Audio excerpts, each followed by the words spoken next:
اعوذ باللہ من الشیطان الرجیم بسم اللہ الرحمن الرحیم اللہم صلی علی محمد وعلی آل محمد کما صلیت علی ابراہیم وعلی آل ابراہیم انک حمید مجید اللہم بارک علی محمد وعلی آل محمد کما بارکت علی ابراہیم وعلی آل ابراہیم انک حمید مجید۔ تمام تعریفیں اللہ رب العزت ہی کے لیے لائق و زیبا ہے جو تمام جہانوں کا پالنے والا ہے۔ درود و سلام ہو ہمارے خاتم النبیین امام الانبیاء جناب محمد صلی اللہ علیہ وسلم پر۔ السلام علیکم ورحمۃ اللہ وبرکاتہ۔ تو آج کا جو میرا ٹاپک ہے شرک اور بدعت کے تعلق سے ہے۔ آج ہمارے مسلمانوں میں امت مسلمہ میں سب سے زیادہ شرک یہ بہت عام ہو چکا ہے۔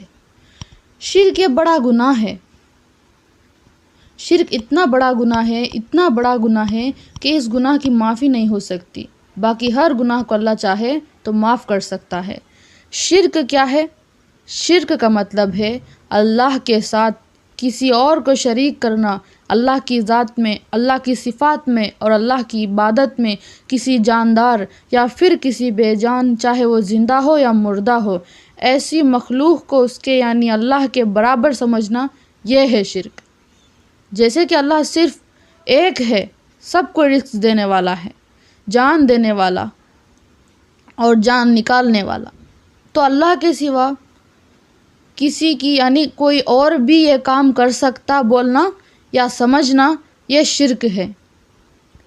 اسی طرح اللہ کی ہم عبادت کرتے ہیں، رکوع کرتے ہیں، سجدہ کرتے ہیں، سب اللہ کے لیے کرتے ہیں، قربانی اللہ کے لیے دیتے ہیں۔ تو یہ جو عبادتیں ہیں ان میں اگر کوئی دوسروں کے لیے کرتا ہے، چاہے وہ زندہ ہو یا مردہ ہو، اس کے لیے بھی یہ سب کام کرتے ہیں، تو یہ شرک ہے۔ یعنی اللہ کے علاوہ کسی اور کے سامنے سجدہ نہیں کرنا، اور قربانی بھی صرف اللہ کے لیے کرنا، دعا بھی صرف اللہ کے لیے، اللہ کے سامنے کرنا۔ اگر ہم اللہ کو چھوڑ کے کسی اور کے لیے کام کریں تو یہ شرک ہے، یاد رکھیے یہ شرک ہے، بڑا گناہ ہے یہ۔ شرک کے تعلق سے اللہ تعالیٰ قرآن میں کیا کہتا ہے؟ اللہ سبحانہ وتعالیٰ سورہ نحل آیت نمبر 36 اللہ تعالیٰ فرماتا ہے وَلَقَدْ بَعَثْنَا فِي كُلِّ أُمَّةٍ رَسُولٌ أَنِ اعْبُدُوا اللَّهَ وَاجْتَنِبُوا الطَّاغُوتَ۔ اس آیت کا ترجمہ دیکھیے۔ ہم نے ہر امت میں رسول بھیجا کہ لوگوں کو صرف اللہ کی عبادت کرو اور اس کے سوا تمام معبودوں سے بچو۔ اللہ تعالیٰ کا حکم کیا ہے؟ ہر رسول کو جو اللہ سبحانہ وتعالیٰ نے دنیا میں بھیجا، اس لیے بھیجا کہ ایک اللہ کی عبادت کرو۔ اصل پیغام، یہ مقصد یہ تھا کہ ایک اللہ کی عبادت کرو اور دوسرے معبودوں سے بچو۔ یہ ہر نبی کی دعوت تھی، ہر نبی اپنی قوم کو سب سے پہلے یہی دعوت دیے۔ اب شرک کرنے سے کیا ہوتا ہے؟ دو بہت بڑے نقصانات ہیں شرک کرنے والوں کے لیے۔ کون سا؟ پہلا نقصان یہ ہے، سورہ مائدہ آیت نمبر 70 پر 2 میں اللہ کیا فرماتا ہے؟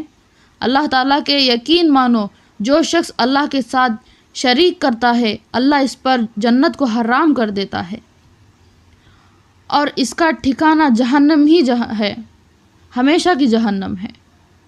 ہر گناہ جو ہے اللہ تعالیٰ معاف کرتا ہے، لیکن شرک کرنے والے کو کبھی معافی نہیں ملے گی، ہمیشہ جہنم میں رہے گا۔ اس آیت پہ دلیل مل گئی، ہمیشہ جہنم میں رہے گا اور اس کا کوئی مددگار بھی نہیں ہوگا، اسے بچانے والا بھی کوئی نہیں ہوگا۔ سورہ زمر آیت نمبر 65 میں اللہ فرماتا ہے یقیناً تیری طرف بھی اور تجھ سے پہلے کے تمام نبیوں کے طرف بھی وحی کی گئی ہے کہ اگر تو نے شرک کیا تو بلا شبہ تیرا اعمال ضائع ہو جائے گا اور بالیقین تو ضیاءکاروں میں، نقصان اٹھانے والوں میں ہو جائے گا۔ اللہ سبحانہ وتعالیٰ بول رہے ہیں اے نبی، تم کو بھی میں یہ حکم دے رہا ہوں، اب تم سے پہلے جتنے نبی آئے ان سب کو یہ حکم دیا گیا۔ کیا حکم دیا؟ اگر تم نے بھی شرک کیا تو نے بھی اگر اللہ کا شریک بنایا تو اللہ کے برابر کسی کو سمجھتا، کیا ہوگا؟ تیرے تمام اعمال غارات کر دوں گا، پورے عمل تیرے برباد ہو جائیں گے۔ اللہ تعالیٰ اللہ کے رسول کے ذریعے سے وارننگ دے رہا ہے، جو بھی شرک کرتا ہے اس کے پورے نیکیاں برباد تم نماز پڑھو، روزہ رکھو، خیرات کرو، صدقہ کرو، حج کرو، عمرے کرو، کچھ بھی کرو، اس کے ساتھ اگر شرک کرے تو تمہارے اعمال یعنی ہمارے نیکیاں کچھ کام آنے والے نہیں، اللہ تعالیٰ سب نیکیوں کو برباد کر دے گا۔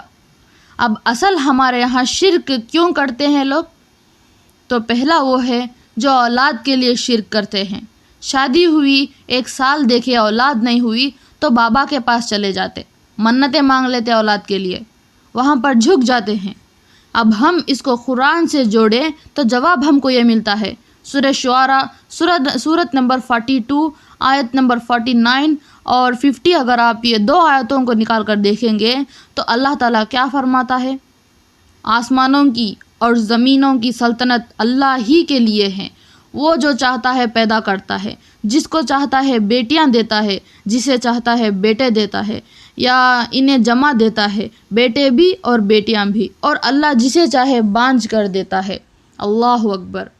اللہ قرآن میں واضح طور سے کہہ دیا کہ اولاد دینے والا میں، اگر میں نہیں دوں تو کائنات میں کوئی نہیں دے سکتا، تو پھر جا کے مردوں کے سامنے جھکتے کیوں؟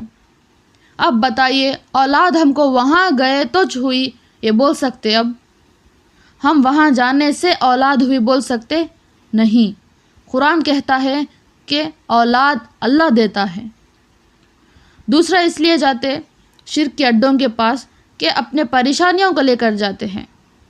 ہمارے گھر میں پریشانیاں ہیں، یہ پریشانیاں دور ہونا بلکہ شرک کے اڈوں پہ جا رہے ہیں۔ صرف مسلمانوں کے قبروں کے پاس ہی نہیں، کوئی مسلمان ایسے بھی ہیں جو غیر مسلموں کے مورتیوں کے سامنے جا کے جھک جاتے ہیں۔ اس کا جواب ہم قرآن میں دیکھیں گے تو جواب ہے کہ سورہ یونس آیت نمبر 107 میں اللہ تعالیٰ فرماتا ہے، اگر اللہ تم کو کوئی تکلیف پہنچائے تو سوائے اللہ کے اور کوئی اس کو دور کرنے والا نہیں ہے، اور اگر وہ تم کو کوئی خیر پہنچانا چاہے تو اس کے فضل کو کوئی ہٹانے والا نہیں ہے۔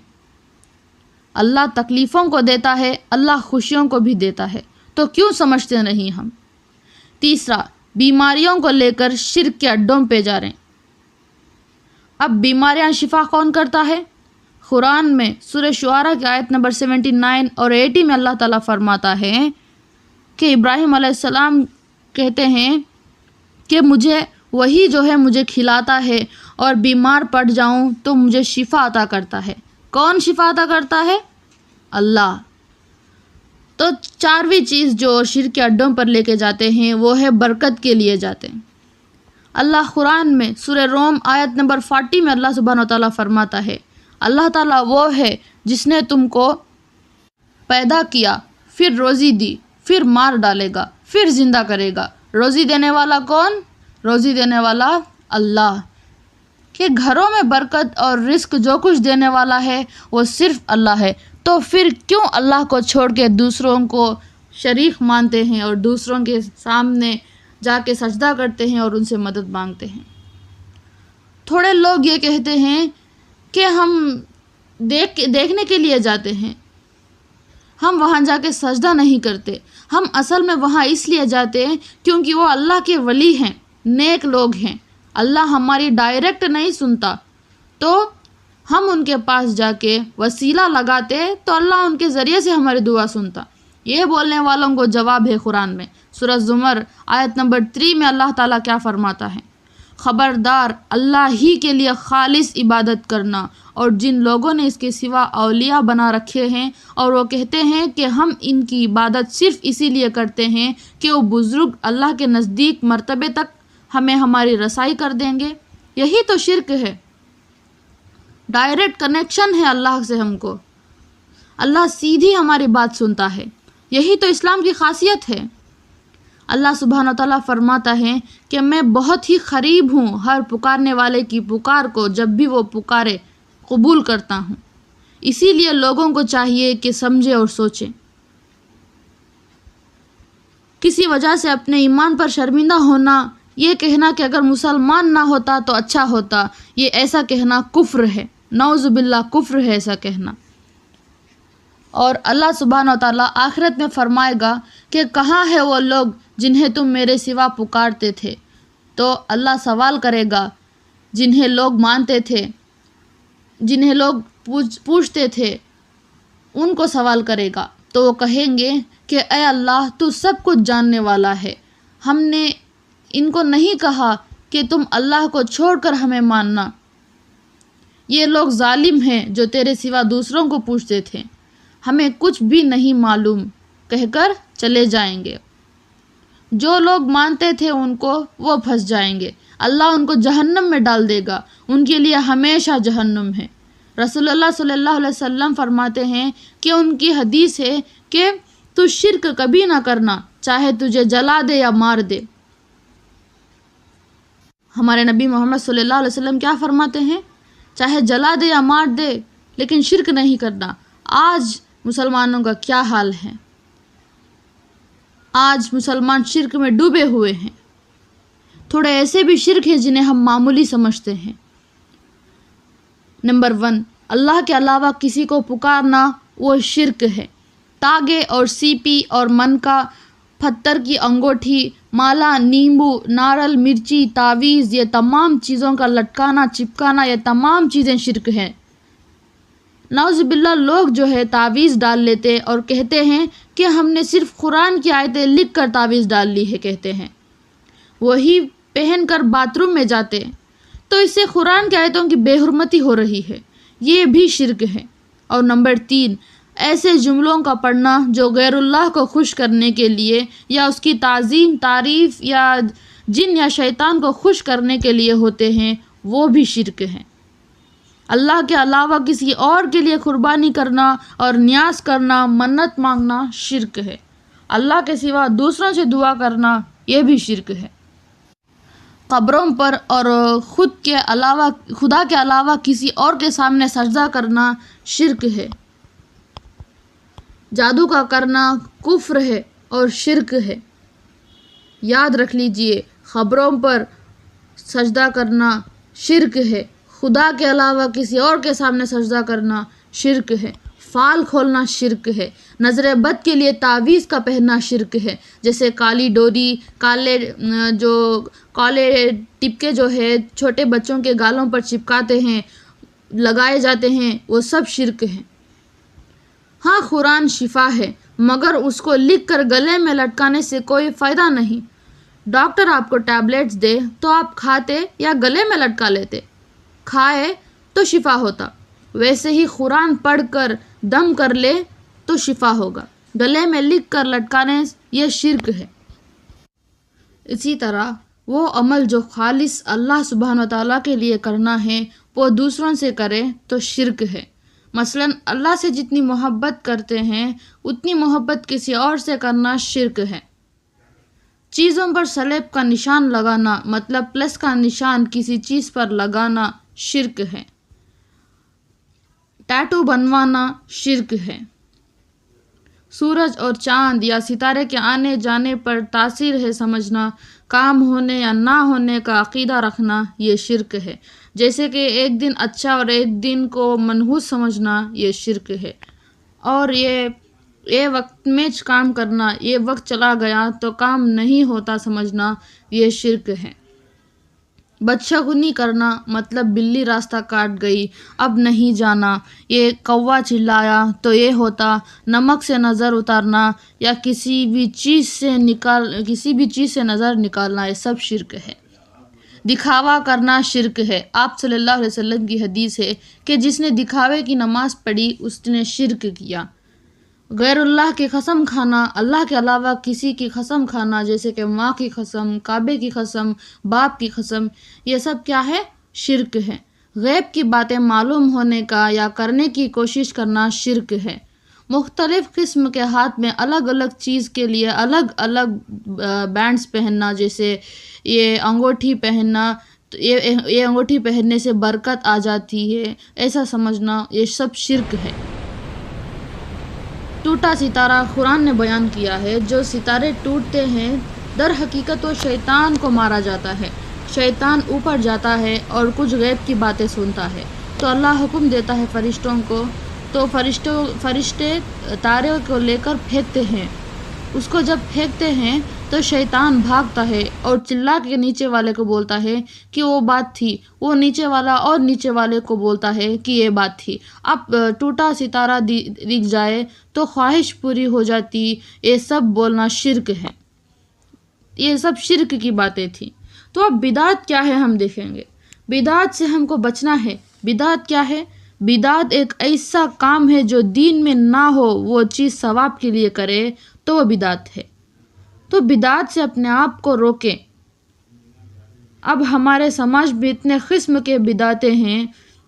عبادت سے پہلے بدعت، عبادت کے بعد کی بدعت، دنوں کے اعتبار سے، گھڑیوں کے اعتبار سے لاتعداد بدعت ہیں۔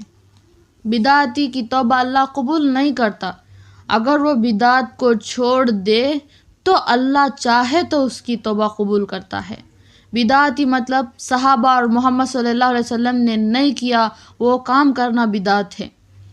محمد صلی اللہ علیہ وسلم فرماتے ہیں جو عمل ہم نے نہیں کیا وہ کام کوئی کرے تو وہ رد کر دیا جائے گا، وہ مردود ہے۔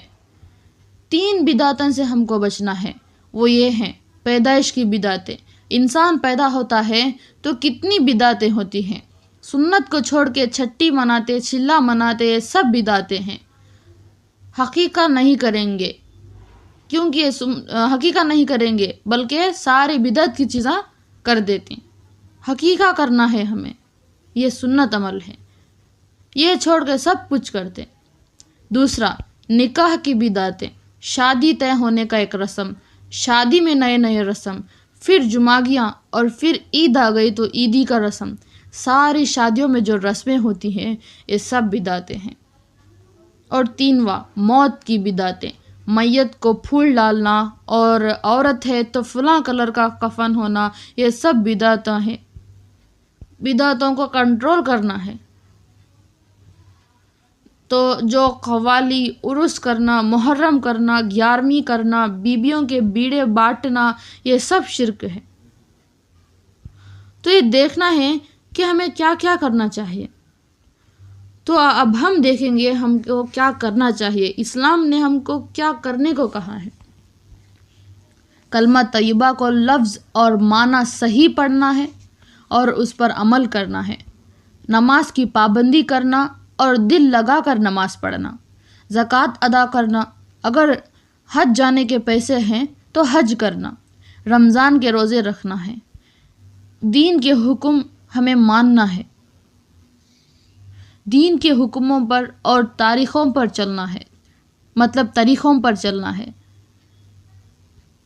اپنے بچے اور بچیوں کو دین سکھانا ہے، دین کے حکموں پر اور طریقوں پر چلنا ہے، جہاں تک ہو سکے اللہ کی یاد میں یعنی ذکر کرنا ہے، بندوں کے حقوق کا خیال کرنا ہے، ماں باپ کی خدمت کرنا ہے، پڑوسی کو نہ ستانا، شوہر کی ناشکری نہیں کرنا، اس کی امانت میں خیانت نہیں کرنا، ہر کام خدا کے رضامندی کے لیے کرنا ہے، زبان کی حفاظت کرنا ہے، گالیاں نہیں دینا ہے، حلال کھانا اور حرام سے بچنا ہے، لباس اسلامی طریقے سے رہنا ہے، پردے کا خیال کرنا ہے، فضول کام نہ کرنا ہے، ٹی وی، تھیٹر، گانے سننا، یہ سب فضول ٹائم پاس کی چیزاں نہیں کرنا ہے۔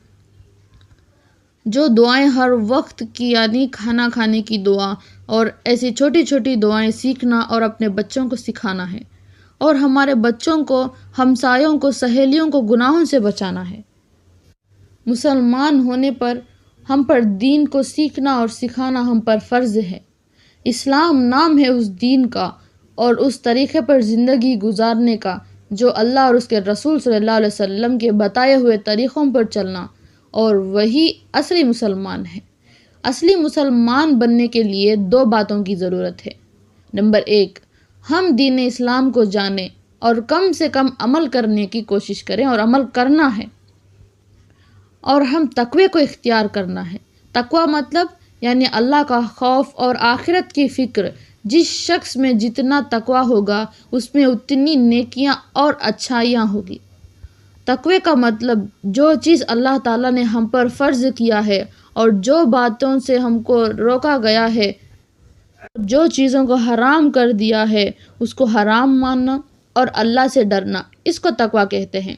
تو اللہ تعالی ہم سب کو سننے سے زیادہ عمل کرنے کی توفیق عطا فرمائے اور ہمارے دلوں میں ایمان کی روشنی سے منور کر دے، آمین ثم آمین۔